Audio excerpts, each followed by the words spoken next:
Channel को मेरे तरफ से बहुत बहुत धन्यवाद, और आपने आके हमारे इस छोटे से मुहिम में सहयोग दिए। और रही बात, हम लोग आज आए थे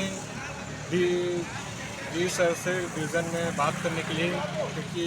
हमारी जो जायज़ मांगे के लिए हमने जो पत्राचार किए थे उसमें बिंदु क्रमांक 1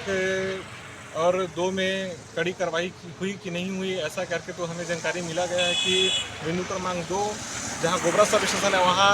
4 ऑपरेटर में से 1 ऑपरेटर को अभी काम से निष्कासित किया गया है, ऐसा करके डी सर से आश्वासन मिला है।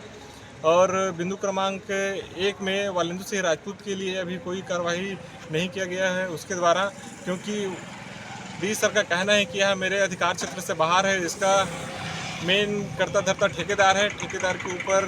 बात कही गई है, और हम चाह रहे हैं कि हमें हड़ताल करने की ज़रूरत न पड़े, क्योंकि फील गुड में या फिर अच्छे संबद्धता में हमारे काम हो सके। इस कारण से हम आज डिवीज़न ऑफिस में आए थे अधिकारी से बात करने के लिए, लेकिन हमें ऐसा लगता है कहीं ना कहीं हमें हड़ताल करना ही पड़ेगा, काम बंद हड़ताल के लिए बाध्य होना ही पड़ेगा। और मुझे खेद है इसलिए क्योंकि जितने भी विद्युत उपभोक्ता हैं, जो भी फार्म है, वहाँ लाइन सप्लाई बाधित हो सकती है, और उसकी पूरी जिम्मेदारी ठेकेदार और विभाग की रहेगी, क्योंकि हमारी जायज़ मांगों को लेकर यह धरना प्रदर्शन हड़ताल किया गया है। पहले क्षेत्र के सभी जनता को जय जोहार, नमस्कार। अभी हम लोगों ने बिजली ऑफिस कर्मचारी के ऊपर हो रही जास्ती के बारे में पहले ही 3 बिंदु में हमने आवेदन दिया था डी साहब को, जिसमें आज चर्चा हुआ। हम लोग शांति वार्ता के लिए डी साहब के पास में गए हुए थे, जिसमें से पहला मुद्दा वालेंदु सिंह राजपूत की वापसी की है, और दूसरा गोबरा सब स्टेशन में 4 ऑपरेटर रहते हुए 5वें ऑपरेटर की बात है, जिसमें डी साहब द्वारा बोला गया कि वह मेरी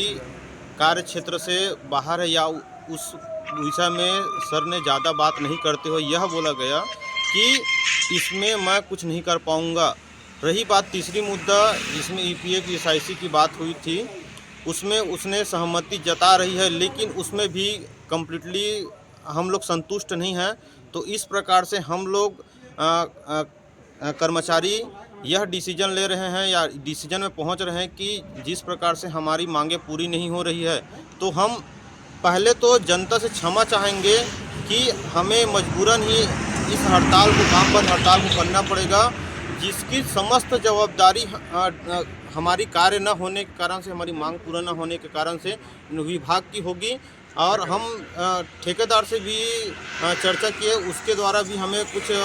पॉजिटिव रिस्पांस नहीं मिला। इस कारण से हम लोग आगे की रणनीति में काम बंद हड़ताल की स्थिति में ही बन रही हमारी सहमति, और इसकी समस्त जिम्मेदारी विभाग की है। नमस्कार सर, इसमें तो क्या है, लगभग क्या है, बिजली विभाग में जितना भी कर्मचारी है टोटल ठेके में चल रहा है, और जो अपन जो आवेदन लेटर दिए है अधिकारी जी को, वो टोटल ठेके कर्मचारी का ही लेटर है ना। तो इसमें अपन मांग रखे थे 3 बिंदु पर अपन मांग रखे थे, जिसमें अधिकारी जी से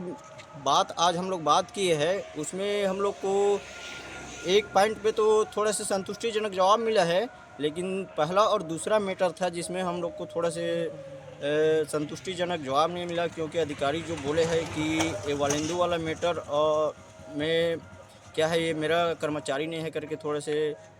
अपन वो संतुष्टिजनक जवाब नहीं दे पाए, इसलिए। और इसमें प्रभावित तो टोटल बिजली कर्मचारी इसमें ठेके में है, ठेके में जितने बिजली कर्मचारी है टोटल वही काम को देख रहे हैं, तो प्रभाव तो सर पूरा शहर, ग्रामीण, पूरा इस एरिया में पड़ेगा सर। तो हम लोग चाह रहे हैं कि